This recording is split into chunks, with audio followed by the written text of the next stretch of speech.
શંકરાચાર્યના અપમાનના મુદ્દે રાજ્યભરમાં ભારે રોષ જોવા મળી રહ્યો છે. પ્રયાગરાજમાં થયેલી ઘટનાને લઈને હવે વિદ્વાનોએ પણ ખુલ્લેઆમ વિરોધ નોંધાવ્યો છે.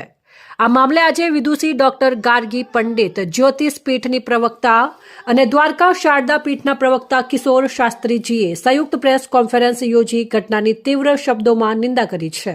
તેમણે શંકરાચાર્ય પર થયેલા અત્યાચારને માત્ર વ્યક્તિગત નહીં પરંતુ સમગ્ર સનાતન પરંપરાનું અપમાન ગણાવ્યું છે. તમે લોકો કુંભ મેળાથી પરિચિત છો. માઘ મેળાનો પ્રચાર પ્રસાર ગુજરાતમાં નથી એટલે ખબર ના હોય.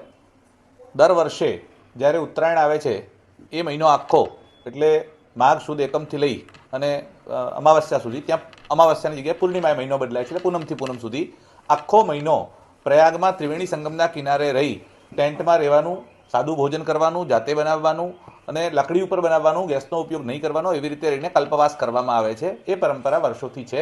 આજે પણ પ્રયાગના માઘ મેળામાં 5000 ટેન્ટ લાગે છે અને 5000 ટેન્ટમાં લાખોની સંખ્યામાં લોકો ત્યાં કલ્પવાસ કરે છે. એટલે પ્રયાગનું મહત્વ કલ્પવાસની દ્રષ્ટિએ માઘ મેળાનું છે અને માઘ મેળો કહેવામાં આવે છે. એ વચ્ચે જે અમાવસ્યા આવે મિડલમાં, એ અમાવસ્યાએ મૌની અમાવસ્યા કહેવામાં આવે છે અને એ દિવસે સ્નાનનું વિશેષ મહત્વ છે. શંકરાચાર્યો, દંડી સંન્યાસીઓ, બાકીના સંન્યાસીઓ, વૈષ્ણવો, વૈરાગ્યો બધા જ એ દિવસે વિશેષ સ્નાન માટે જાય છે અને 4 કરોડ લોકોએ આ વખતે સ્નાન કર્યું છે. એટલે ત્યાં એ દિવસે સ્નાનનું મહત્વ છે. શંકરાચાર્ય જ્યોતિષપીઠ સ્વામી શ્રી અવિમુક્તેશ્વરાનંદ સરસ્વતી જ્યારે પરંપરાગત જે નિયમ છે એ પ્રમાણે પાલખીમાં બેસીને, પાલખી એટલે 4 લોકો જેને ઉપાડીને ચાલે, આપણે ડોલી વગેરે જોઈ છે, એ ડોલી પ્રમાણે 4 લોકો જેને ઉપાડીને ચાલે. હવે ઉપાડવાના કારણે થોડું ડિસ્ટન્સ વધારે છે એટલે નીચે પેલા ટાયર મૂકેલા ધક્કા મારીને ચાલે, એક પ્રકારની લારી કે થેલા જેવું.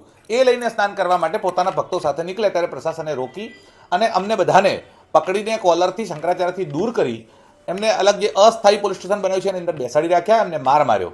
આ માર મારવાનું વસ્તુતઃ તો કોર્ટનો આદેશ એવો છે, જજમેન્ટ છે આપણે ત્યાં, અને સુપ્રીમ કોર્ટે ડિસાઇડ કરેલું છે કે જ્યારે કોઈની પણ તમારે ધરપકડ કરવી હોય 1997 એક SSC 416માં આ જજમેન્ટ સુપ્રીમ કોર્ટનું છે કે કોઈની પણ તમે ઇલીગલ એરેસ્ટ ન કરી શકો ને એરેસ્ટ કરવા હોય તો તમારે આટલી વસ્તુનું ધ્યાન રાખવું પડે, તમારે પૂછવું પડે, તમારે માહિતી આપવી પડે, શાના માટે એરેસ્ટ કરો છો, ક્યાં લઈ જાઓ છો, એને એરેસ્ટ મેમો આપવો પડે. આવી કોઈ જ પ્રક્રિયા કર્યા વગર પોલીસે ગેરકાયદેસર રીતે અટકાયત કરી, ગોંધી રાખ્યા, માર માર્યો. આ માર મારવાનો પોલીસને કોઈ અધિકાર નથી.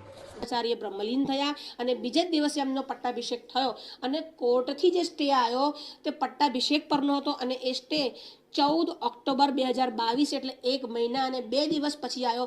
અને કોર્ટના આદેશમાં એવું નથી કે શંકરાચાર્ય ન લખી શકે. વાત એવી છે કે પટ્ટાભિષેક હવે નહીં થાય તો ઓલરેડી 1 મહિના અને 2 દિવસ પહેલાં થઈ જ ગયો છે એટલે ફરી કરવાની જરૂર નથી.